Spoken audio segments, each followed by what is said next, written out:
दादा मां ॿ मुंहिंजा भाइर आहिनि, हिकिड़ो गुलाम शबीर ऐं ॿियो हाजी आलम। इहे ॿई मुंहिंजा भाइर आहिनि ऐं टियों फिदा हुसैन मुंहिंजो मारोट आहे।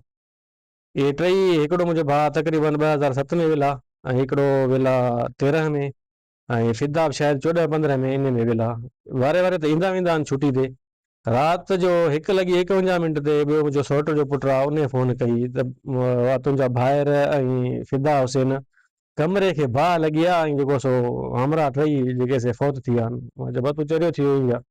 तो मुंहिंजी काल कटी, ॿियो हिकिड़ो दोस्त आहे, मूं हुनते फ़ोन कई, उहो हुते पहुतो, उन बि हक़ीक़त खे जवाबु वाक़ई कमरे खे बाहि लॻी आहे। पोइ वरी साॻे मूं सौट जे पुट सां वरी हुन सां राबितो कयो, जो ॾे हवाले चए का ख़बर कान्हे, हुते इदारो आहे शुरतो पुलिस, उहा आई आहे ऐं ॿी दिफ़ा मदनी चवंदा, हिते असां चऊं फायर ब्रिगेड, हुते चवंदा आहिनि सऊदी में दिफ़ा मदनी वारा।